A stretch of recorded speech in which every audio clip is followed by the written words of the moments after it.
வணக்கம். தலைப்புச் செய்திகள். நாட்டின் தொழில் வளம் சிறப்படைய தொழிலாளர்கள் நலன்களை காக்க வேண்டும் என்று பிரதமர் மன்மோகன் சிங் தெரிவித்துள்ளார். டெல்லியில் தேசிய தொழிலாளர் மாநாட்டில் கலந்து கொண்டு பேசிய அவர், நாட்டின் வளர்ச்சியின் பெண்களுக்கான பங்கு மிக குறைவான அளவே இருப்பதால் இந்த நிலையை மாற்ற நடவடிக்கைகளை மேற்கொள்ள வேண்டும் என்று வலியுறுத்தியுள்ளார்.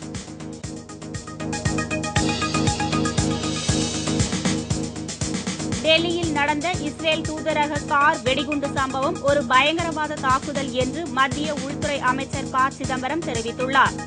இஸ்ரேல் தூதரக அதிகாரியின் மனைவிக்கு வைக்கப்பட்ட குறி இது என்று தெரிவித்த அவர், இந்த தாக்குதலுக்கு காரணமானவர்கள் மீது கடும் நடவடிக்கை எடுக்கப்படும் என்று உறுதியளித்தார்.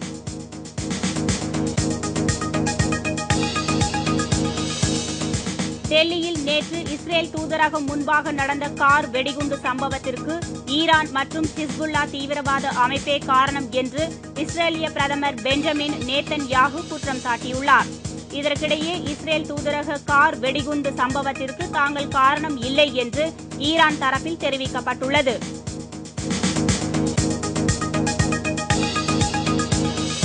உத்தரப்பிரதேசத்தில் 56 சட்டமன்ற தொகுதிகளுக்கு நாளை வாக்குப்பதிவு நடைபெற உள்ளது.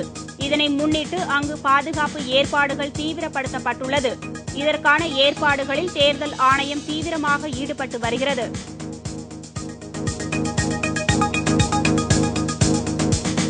கர்நாடக சட்டப்பேரவையில் பாஜக அமைச்சர்கள் 3 பேர் செல்போனில் ஆபாச படம் பார்த்த விவகாரம் பெரும் சர்ச்சையை கிளப்பியது. இதையடுத்து கர்நாடக பாஜக எம்எல்ஏக்களுக்கு ஒழுங்கம் மற்றும் நன்னடத்தை குறித்து பயிற்சி அளிக்கப்பட உள்ளதாக அம்மாநில முதல்வர் சதானந்த கவுடா தெரிவித்துள்ளார்.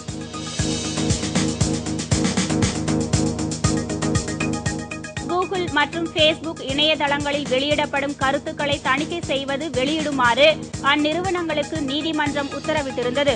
இது தொடர்பாக இன்று செய்தியாளர்களை சந்தித்த மத்திய அமைச்சர் கபில் சிபில், இந்தியாவில் பேச்சு சுதந்திரம் உள்ளது என்றும் சமூக வலைதளங்களுக்கு தணிக்கை செய்வது குறித்து இதுவரை மத்திய அரசு எவ்வித முடிவும் எடுக்கவில்லை என்றும் குறிப்பிட்டார்.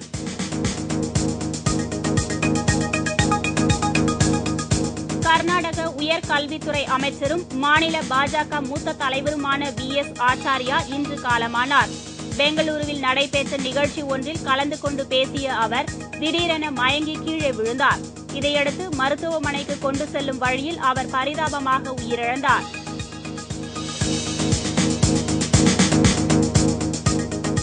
சொத்து குவிப்பு வழக்கு தொடர்பாக முன்னாள் தலைமை நீதிபதி பாலகிருஷ்ணன் மீது எடுக்கப்பட்ட நடவடிக்கை குறித்து விளக்கம் அளிக்க வேண்டும் என்றும் உச்சநீதிமன்றம் மத்திய அரசு நோட்டீஸ் அனுப்பியிருந்தது. இதையடுத்து தீவிர விசாரணை நடத்திய அதிகாரிகள் அறிக்கை ஒன்றை தாக்கல் செய்துள்ளனர். எனினும் அந்த அறிக்கையில் உள்ள விவரங்கள் வெளியிடப்படவில்லை.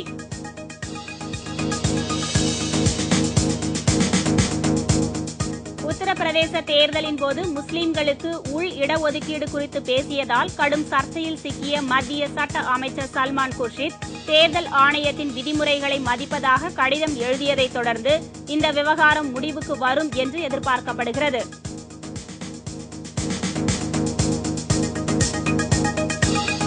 வேலண்டைன்ஸ் டே என்று அழைக்கப்படும் காதலர் தினம் இன்று நாடு முழுவதும் உற்சாகமாக கொண்டாடப்பட்டது. இதற்கிடையே காதல் தினத்திற்கு எதிர்ப்பு தெரிவித்து இந்து முன்னணியினர் மற்றும் RSS அமைப்பை சேர்ந்தவர்கள் வினோத முறையில் நாய்களுக்கு திருமணம் நடத்தி தங்கள் கண்டனத்தை தெரிவித்தனர்.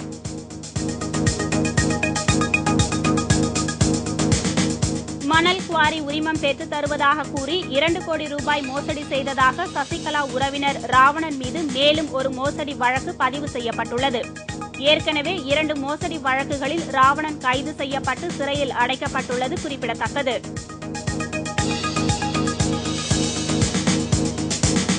திருச்சியில் தனியார் பேருந்து மோதி ஒருவர் பலியானதை கண்டித்து பொதுமக்கள் சாலை மறியலில் ஈடுபட்டனர். அப்போது அவர்களை கலைக்க போலீசார் நடத்திய தடியடி சம்பவம் அங்கு பெரும் பரபரப்பை ஏற்படுத்தியுள்ளது.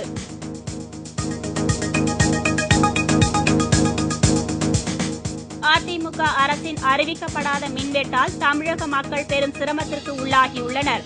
தமிழகத்தில் 50,000க்கும் மேற்பட்ட தொழிற்சாலைகள் மூடும் அபாயம் ஏற்பட்டுள்ளது. மின்வெட்டை கண்டித்து தமிழகத்தின் பல்வேறு இடங்களில் தொடர் ஆர்ப்பாட்டங்கள் நடைபெற்று வருகின்றன.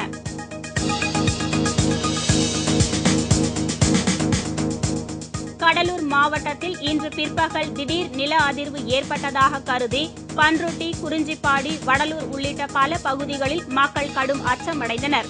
இதற்கிடையே அதிவேகத்தில் செல்லும் இந்திய போர் விமானம் ஒன்று கடலூர் பகுதி மாவட்டம் வழியாக தாழ்வாக பறந்ததால் இந்த நில அதிர்வு ஏற்பட்டதாக தெரியவந்துள்ளது.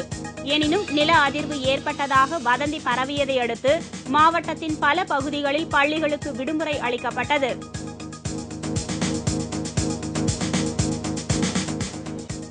தமிழகத்தில் நிலவும் கடுமையான மின் தட்டுப்பாடுக்கு திமுக மற்றும் அதிமுக அரசுகள் முறையான திட்டம் இல்லாததே காரணம் என்று மார்க்சிஸ்ட் கம்யூனிஸ்ட் கட்சி மாநில செயலாளர் ஜி. ராமகிருஷ்ணன் குற்றம் சாட்டியுள்ளார்.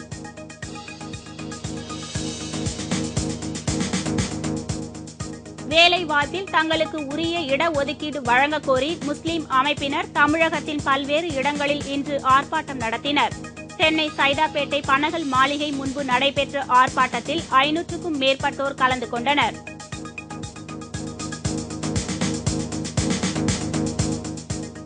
பாளையங்கோட்டை அரசு சித்த மருத்துவக் கல்லூரி 1ஆம் ஆண்டு மாணவர்கள் வகுப்புகளை தொடங்க வலியுறுத்தி இன்று 9வது நாளாக போராட்டத்தில் ஈடுபட்டனர். அப்போது மாணவர்கள் காதில் பூ வைத்தும் பட்டை நாமம் போட்டும் ஆர்ப்பாட்டத்தில் ஈடுபட்டனர்.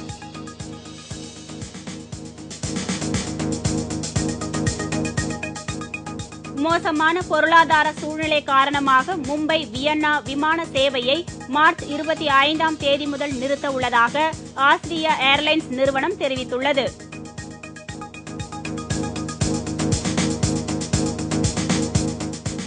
ஆப்கானிஸ்தானில் வடகிழக்கு மாகாணத்தில் பிரான்ஸ் படைகள் முகாமிட்டுள்ள பகுதியில் பதுங்கியிருந்த தீவிரவாதிகள் மீது நேட்டோ விமானப்படை விமானங்கள் குண்டு வீசி தாக்குதல் நடத்தியது.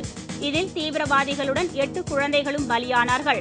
இதற்கு பல்வேறு தரப்பினரும் தங்களது எதிர்ப்பை தெரிவித்திருந்தனர்.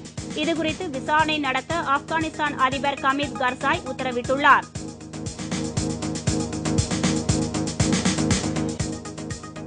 டெல்லியை தொடர்ந்து தாய்லாந்து தலைநகர் பாங்காக்கில் நடைபெற்ற இரட்டை குண்டுவெடிப்பு சம்பவத்தில் 5 பேர் படுகாயமடைந்தனர். வெடிபொருட்களை கொண்டு வந்த நபரும் இந்த குண்டுவெடிப்பு சம்பவத்தில் படுகாயமடைந்ததாக கூறப்படுகிறது.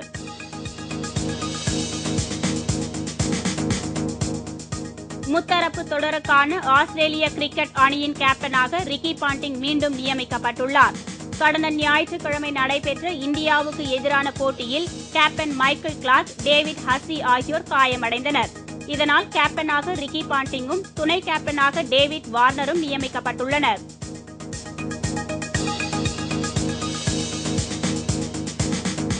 அடிலைட்டில் இன்று நடைபெற்ற இந்திய, இலங்கை அணிகளுக்கு இடையேயான விறுவிறுப்பான ஆட்டம் சமநிலையில் முடிந்தது. 237 ரன்கள் எடுத்தால் வெற்றி என்ற இலக்குடன் களமிறங்கி விளையாடிய இந்திய அணி 50 ஓவர் முடிவில் 9 விக்கெட் இழப்பிற்கு 236 ரன்கள் மட்டுமே எடுத்தது. இதனால் போட்டி சமநிலையில் முடிவடைந்தது.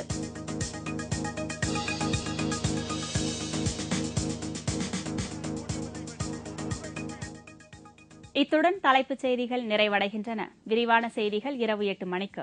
வணக்கம்.